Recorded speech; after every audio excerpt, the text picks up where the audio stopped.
Na Real na TV hoje entrevista o professor Nelson Marconi, que é coordenador do Fórum de Economia da Fundação Getúlio Vargas e dessa mesma instituição do Centro de Estudos do Novo Desenvolvimentismo. É autor deste livro Indústria e Desenvolvimento Produtivo no Brasil, juntamente com uma série de professores, todos da Fundação Getúlio Vargas, não é, professor? Não só, mas bastante. Juntamente comigo está o jornalista José Márcio Mendonça, que tradicionalmente acompanha esta coluna. Professor Nelson Marconi, chegamos ao fundo do poço em termos de atividade econômica? Eu acho que ainda não. Os indicadores que têm sido divulgados mostram uma queda muito forte da produção industrial, do faturamento do comércio, da disposição dos consumidores em consumir, mas alguns setores muito importantes foram afetados, fortemente afetados, como por exemplo o setor da indústria automobilística, e esses ainda podem ter um encadeamento forte, um impacto forte sobre os outros setores, né? A taxa de juros, o aumento da taxa de juros, também junto com a política fiscal, pode gerar uma queda no nível de atividade maior do que essa que a gente está vendo ainda. Então a gente tem até o final do ano uma perspectiva bem ruim para a economia, infelizmente. Professor, eu quero fazer uma comparação aqui, juntar algumas coisas. Essa descrição que o senhor fez da situação brasileira, segundo a maioria dos analistas, ela foi gerada com alguns problemas externos, mas foi gerada mesmo por uma tal de nova matriz macroeconômica, mudança da política econômica de meados do governo Lula e principalmente meados do segundo governo Lula e principalmente no governo Dilma, mudou tudo. Esse seu livro, ou o senhor participa de um grupo, né, de estudos na GV, que fala em novo desenvolvimentismo. O que é isso? Tendo em face exatamente essa nova matriz macroeconômica que gerou o nosso problema hoje. Então, veja bem. Eu acho que é bom, essa tua pergunta é muito boa, porque a gente consegue distinguir o que nós chamamos de novo desenvolvimentismo da nova matriz macroeconômica, digamos que foi assim titulada por alguns integrantes do governo. Alguns dos seus autores, né? Não, seus autores da política. Alguns de seus autores da política, mas é do livro. Tá certo, exatamente. Então veja bem, o que a gente defende no novo desenvolvimentismo é que você precisa ter os preços macroeconômicos precisam estar no lugar certo, que significa equilibrados, uma taxa de câmbio competitiva, uma taxa de juros baixa, a rentabilidade adequada para as empresas públicas, o salário real aumentando em compasso com a produtividade, né? E uma taxa que isso vai resultar, logicamente, numa taxa de lucro satisfatória para os investidores, e o investimento vai ser retomado no país. A matriz, chamada nova matriz macroeconômica, né? Tá certo? Ela tinha dois aspectos que eram comuns à nossa estratégia, digamos, que era você tentar reduzir os juros e tentar desvalorizar um pouco a nossa moeda, né? Acontece que a forma como foi feita, né, não tem absolutamente nenhuma correlação com o que a gente estava defendendo em termos de política. Porque primeiro foi feito um controle das tarifas, que em nenhum momento a gente defendeu isso, tá certo? Quer dizer, controle de preço é uma coisa que só quebra, né, as empresas, como o equilíbrio dos preços. Exatamente, quebra o equilíbrio dos preços. Foi também feito uma expansão fiscal junto com a desvalorização e com a queda da taxa de juros, né, que não se mostrou satisfatória, porque pelos problemas que a gente viu agora, em nenhum momento a gente acha que você precisa ter um desequilíbrio fiscal. Nós que pensamos do ponto de vista do novo desenvolvimentismo não defendemos esse desequilíbrio fiscal, pelo contrário. O governo pode expandir os gastos de forma anticíclica. Quando a economia está numa recessão muito forte, aí sim. E o diagnóstico que foi feito na época é que a expansão dos gastos públicos levaria a economia a sofrer um reaquecimento. E o diagnóstico, do nosso ponto de vista, estava errado, porque você não tinha um problema de demanda, mas você tinha um problema o que a gente chama de vazamento da demanda. Quer dizer, você tinha uma demanda interna atendida por produtos oriundos do exterior. porque a taxa de câmbio justamente estava, ainda que tivesse aumentado, ainda valorizada. O importador. Exatamente. Aí você podia dar o estímulo que você quisesse, que não ia adiantar nada. Aí o governo tentou corrigir isso de diversas formas, fazendo políticas pontuais, essas políticas de desoneração para um setor, para isso, aquilo. O empresário olha para isso e fala, bom, isso aqui eu não estou vendo vislumbrando longo prazo aqui, uma estabilidade dessa política. Aí realmente não vai dar certo. Então são duas coisas diferentes. Se vislumbra o longo prazo hoje, nós estamos em recessão, né? Temos um ajuste fiscal duro, há vislumbre do longo prazo ou falta esse outro lado da política, na política do momento? Olha, o sinal que a política do momento deu em relação ao longo prazo até agora são dois sinais importantes. Um é que o governo parece que está disposto a melhorar o resultado das suas contas. Tá certo que isso não é uma medida de curto prazo, mas que, se mantida, né, se realmente melhorar a situação fiscal do governo, isso melhora a confiança dos empresários, é importante. A segunda medida de longo prazo que o governo já adotou é o pacote de concessões, que a gente sabe que ainda é uma série de promessas, mas se ele realmente se transformar em uma, digamos, não de uma promessa em uma realidade, né, você pode ter uma melhoria, mas falta muita coisa ainda, com certeza, uma estratégia de longo prazo, de crescimento. O governo está muito preso no curto prazo ainda, você não tem uma perspectiva. No mesmo sentido, a pergunta do Zé Márcio. Digamos que os preços macroeconômicos, ou como diz o professor Delfim Neto, as identidades da contabilidade econômica estiverem corretas, o desenvolvimento seria um processo endógeno, ou seja, feita pela própria economia, ou este grupo acredita que o desenvolvimento é fruto de políticas indutoras do desenvolvimento? São as duas coisas, né? Quer dizer, você precisa ter políticas indutoras ao desenvolvimento.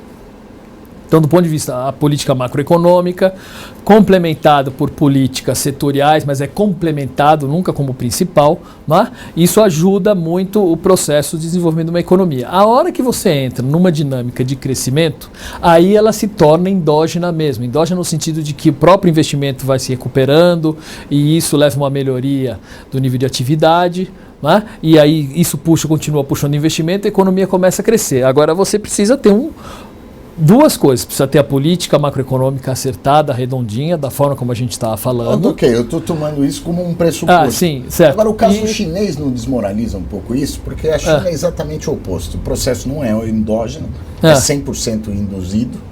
Ele conta com a participação do capital externo e tem um modelo altamente capitalista e competitivo para fora da fronteira chinesa. Ou seja, o país que mais cresce do mundo é um país que adota políticas todas ativas no sentido do desenvolvimento. Não, olha só, o que você está chamando de política endógena não é só voltado para o mercado interno, você está falando, não é endógena em termos do sistema. Você quer dizer, não, é o que eu disse para você precisa ter políticas ativas e depois de um tempo, logicamente a China, em qualquer outro lugar, o setor privado vai responder a isso e vai também investir. Agora, a participação do Estado é fundamental sempre. Fazendo a política macroeconômica, fazendo políticas de inovação, fazendo políticas industriais, mas você não pode. O que eu quis dizer é que você não pode ter o foco em políticas setoriais, como por exemplo política industrial, e esquecer a política macroeconômica. Em nenhum momento eu tirei o governo disso, tá certo? Agora, o ponto fundamental é a política macroeconômica ajustada. É isso. Agora, professor, já voltamos aí já um pouco na situação atual, que o senhor fala nos preços combinados, digamos assim. Então vamos falar disso. Para a retomada da economia brasileira, neste momento, dois dos preços, eles estão ajustados, estão na linha? Eu vou perguntar porque eles são muito importantes. Primeiro, os juros, que já estão altos, e o Banco Central ainda quer chutar um pouco mais para cima, pelo menos está prometendo. E o segundo, o câmbio, o dólar, o famoso dólar. Para a gente pensar que daqui a 6 meses a economia vai começar a se ajustar. E esses dois preços são importantíssimos. Veja bem, o câmbio ele está chegando no patamar, ele deu uma desvalorizada, mas ele não está no patamar que ele deveria estar. Pelos nossos cálculos do nosso centro na escola, a gente entende que a taxa de câmbio deveria, se a gente olhar para os 12 meses anteriores, a gente sempre analisa os custos médios do trabalho no Brasil, comparando com os custos médios do trabalho nos seus concorrentes, essa taxa de câmbio deveria estar num patamar de aproximadamente 3,30. Se eu fosse olhar só para o último trimestre, agora, o primeiro trimestre de 2015, ela teria 3,60 na ponta, digamos. Né? Mas como isso oscila muito, eu prefiro até usar o número que a gente tem mais estável de 12 meses. Tá certo? Nós não estamos muito longe disso, certo? Mas nós não chegamos lá ainda. Agora, a taxa de juros, do meu ponto de vista, ela está num patamar bastante elevado. Não é bastante elevado, elevado. O governo tinha que ter subido a taxa de juros. Mas só que ele está pensando num ajuste da inflação que vai já chegar em 4,5% em 2016. Esse ajuste da inflação para 2016 vai ter um custo muito alto em termos de nível de atividade e de emprego. Né? Para ele chegar nesse patamar. Então ele está reforçando uma política fiscal que já está contracionista corretamente, com uma política monetária que ele está apertando demais, certo? E resta saber também, não sei se o senhor concorda, que tudo isso vai requerer uma sustentação política, porque um processo altamente recessivo, com um governo fraco e um legislativo hiperativo e nem sempre no sentido correto, é uma situação politicamente duvidosa. Exatamente. Né? Quer dizer, há quanto tempo que esse governo consegue manter esse cenário, essa situação, eu não sei. Porque a hora que o desemprego está começando a subir, a hora que aumentar mais, como você falou, com um apoio político muito fraco, o governo relativamente enfraquecido, não é uma situação fácil. Então, em algum momento... eu estou falando só do ponto de vista econômico, sem falar o cenário político. Em algum momento, eu acho que o governo vai ter que começar a baixar a taxa de juros. As suas projeções para o PIB desse ano e para o ano que vem? Olha, eu diria que esse ano aqui a gente vai ter uma queda do PIB de 1,5% a 2%, infelizmente. Tá? Para o ano que vem, eu colocaria alguma coisa entre menos meio e zero, tá certo? Quer dizer, nós temos uma melhoria, mas logicamente que é um número muito ruim também. Se a gente tiver uma coisa de crescimento, é só para 2017. Agora, com esses números... Se tiver, né? Com esses números que o senhor está apresentando aí, professor, eu pergunto o seguinte, é possível evitar que a indústria brasileira, que já vai capengando, parte dela fique definitivamente sucateada? Se essa recuperação, quer dizer, já tem uma boa parte da indústria que já está bem sucateada, né?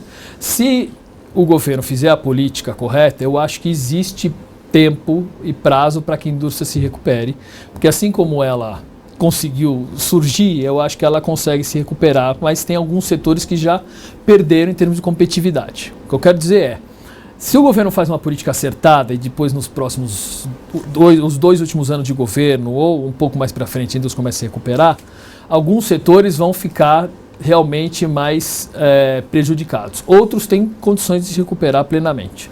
Eu acho que alguns setores estão muito prejudicados historicamente, né? Quer dizer, a indústria eletrônica, a indústria química, a indústria têxtil, de certa forma, alguns setores da indústria têxtil, quer dizer, tem alguns setores que parece que têm dificuldade maior de recuperação.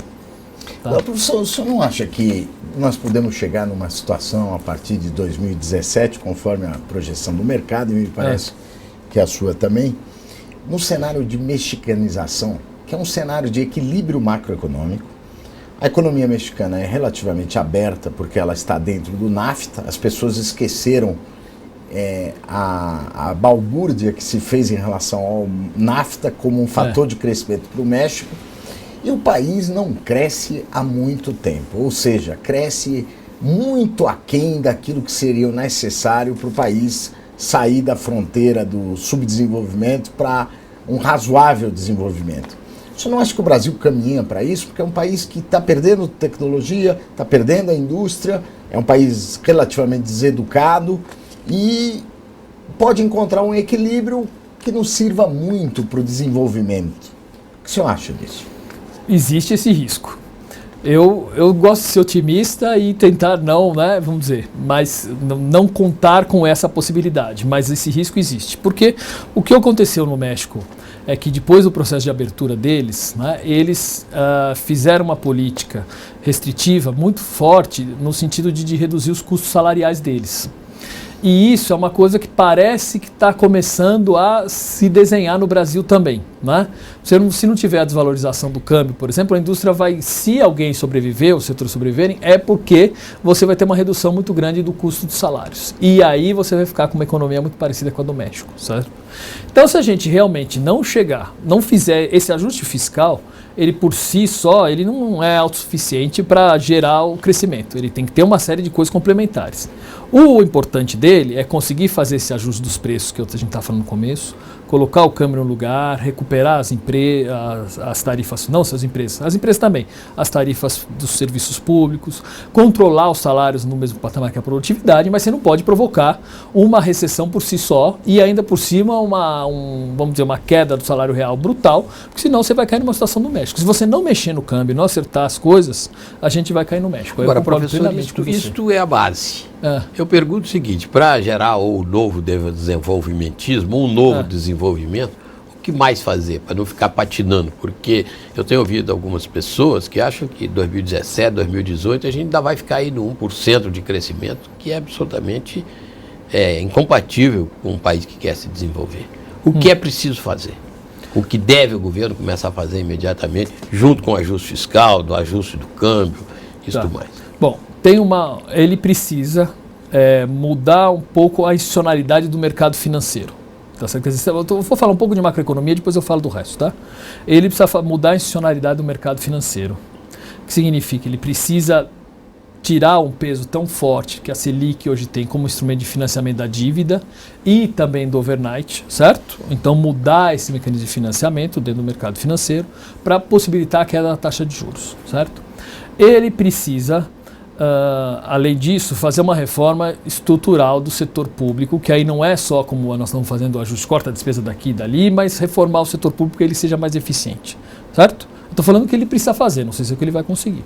Agora, vamos pensar assim, mas isso que você está me pedindo é muito difícil e tal. O que ele teria que fazer? Ele teria que, para recuperar o crescimento, como o ajuste fiscal vai jogar a demanda muito para baixo, ele precisa estimular realmente o que a gente chama de gasto autônomo, que vem ou vai vir das concessões, do projeto de concessões, ou vai vir do setor externo, das exportações, certo?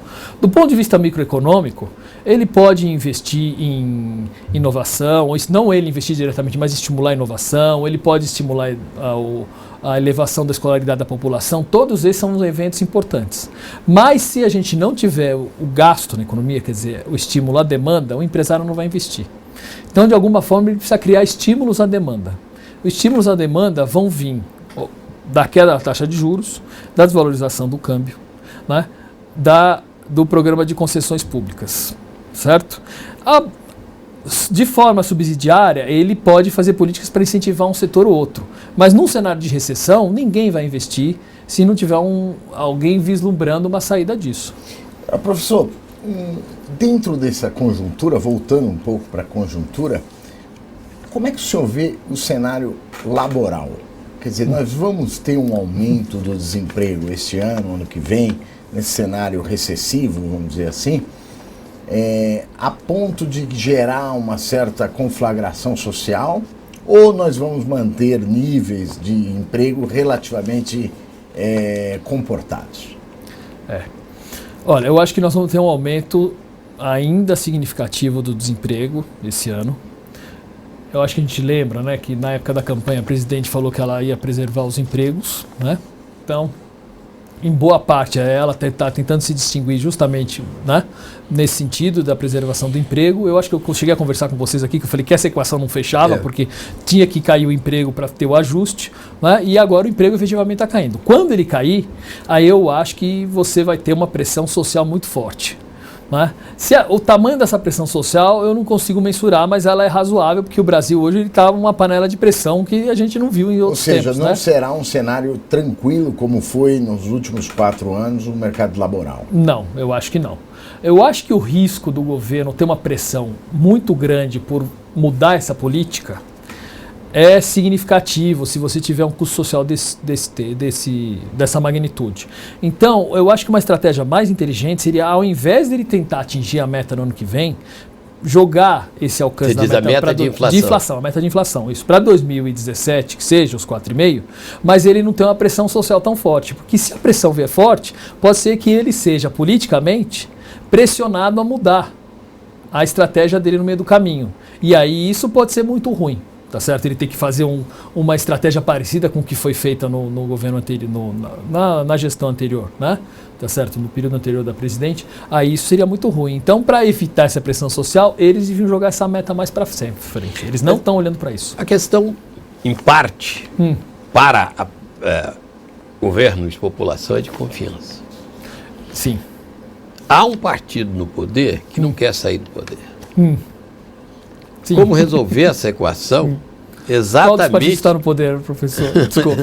É o que você está falando que não quer sair do poder. Qual deles? É o que está oficialmente no poder. Tá, o que está oficialmente no poder, não quer sair. É. Quer dizer, a presidente conseguirá segurar a pressão desse partido dela? Que essa aqui é uma questão que Exatamente, é isso que eu quero dizer. Porque se você tiver um ajuste brutal do nível de atividade, eu não sei se ela consegue segurar a pressão do partido. E aí pode vir uma pressão por uma mudança, uma guinada na política, principalmente se ela tiver um suporte social muito, vamos dizer, o suporte da população se reduzir muito. E aí, se ela tiver que fazer a guinada no meio do processo de ajuste, isso vai ser muito ruim.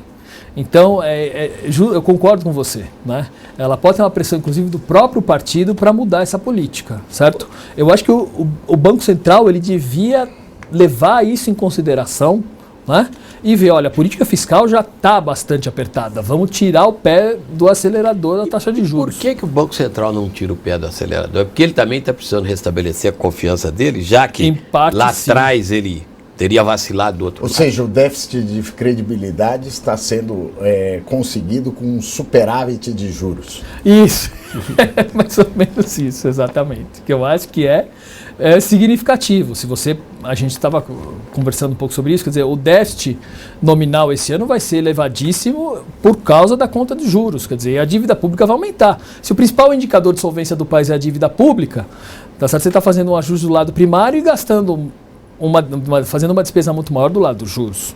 Né? Professor, como é que o senhor está vendo o cenário externo?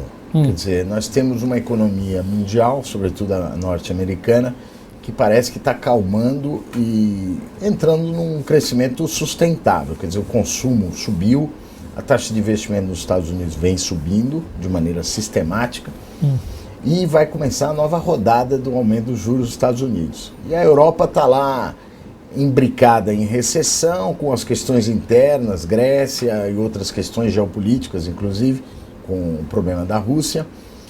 E todos esses cenários são variáveis importantes para a China, o grande motor da economia mundial, né? Como é que o senhor vê o desenrolar para o futuro, olhando esse cenário atual, o futuro da economia mundial e a influência que pode ter no Brasil? O que pode influenciar significativamente no futuro do Brasil é a mudança, se houver uma mudança justamente de rumo na política monetária dos Estados Unidos, né? Então, ainda que a nossa taxa de juros esteja muito alta, você possivelmente vai ter alguma movimentação de capitais saindo do país, né? Se além disso a gente tiver algum problema com as agências de risco, aí realmente nós vamos ter uma saída de capitais razoável do país. Esse é um problema para nós no curto prazo, certo? É um problema significativo, porque isso saindo desse recurso do país, o governo vai de novo querer aumentar a taxa de juros para tentar segurar os recursos no país, você vai ter uma desvalorização muito súbita da taxa de câmbio, que não é isso que a gente quer, né? A gente quer que tenha uma taxa de câmbio no lugar, mas não dessa forma, com essa desvalorização súbita. Então você pode ter uma crise maior para nós, certo? Se tiver uma perda do grau de investimento. Se tiver um aumento da taxa de juros nos Estados Unidos, o que vai acontecer é que isso vai ajudar a nossa taxa de câmbio a se desvalorizar. Comenta-se que a Moody's vai colocar o Brasil em grau especulativo já. Exatamente. O Standard & Poor's provavelmente vai manter ainda, mesmo na próxima revisão. Quer dizer, nós não estamos tão distantes desse cenário, né, de perda de grau de investimento, né? Não. Nós estamos correndo um risco, né? Eu acho. Importante. Eu acho que sim. Não é que nós estamos tão perto ou tão longe assim, mas nós estamos correndo um risco, estamos. Esse é um cenário que é complicado para nós e que realmente pode levar a gente para uma crise maior, porque O que vai acontecer é que se isso, o Banco Central vai aumentar mais os juros, vamos ter uma desvalorização muito súbita da taxa de câmbio, né? Isso vai encarecer de cara, depois ela volta, tudo bem, mas no início ela vai encarecer muitos produtos importados, o nível de atividade vai cair, quer dizer, isso seria um problema muito grande para nós, maior do que eu acho que o aumento da taxa de juros americana.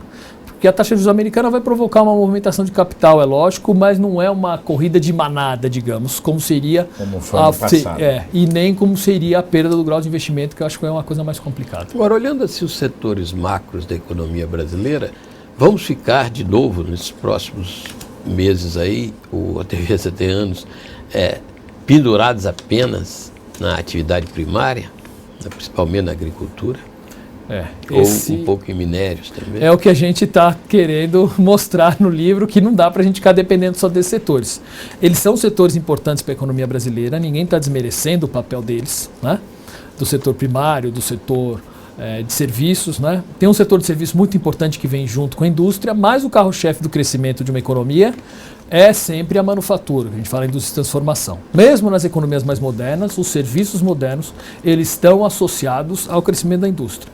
Então, enquanto você tiver esse cenário macroeconômico desajustado, né, desequilibrado, você vai ter uma predominância ainda do setor primário na economia. E o problema é que o setor primário, ele que a gente fala intensivo em capital, quer dizer, ele gera poucos empregos, paga salários bons na indústria mineral, mas para um número muito pequeno de pessoas, a participação do emprego desse setor é muito reduzida, e a agricultura paga salários baixos. Né? Então você é um setor de commodities tipo clássico, né? Quer dizer, depende de fatores externos, preço, tudo mais. Né? Então, se a gente não arrumar a casa, tá certo? Nós vamos ter porque o México ainda tem, quer dizer, a indústria está mais ou menos deles ali, está aumentando um pouco a participação, mas com salários muito baixos. Nós nem no México vamos chegar. Isso. Professor, para encerrar, foi lançado um livro da sua autoria, do professor Bresser em inglês, sobre a macroeconomia do desenvolvimento, né?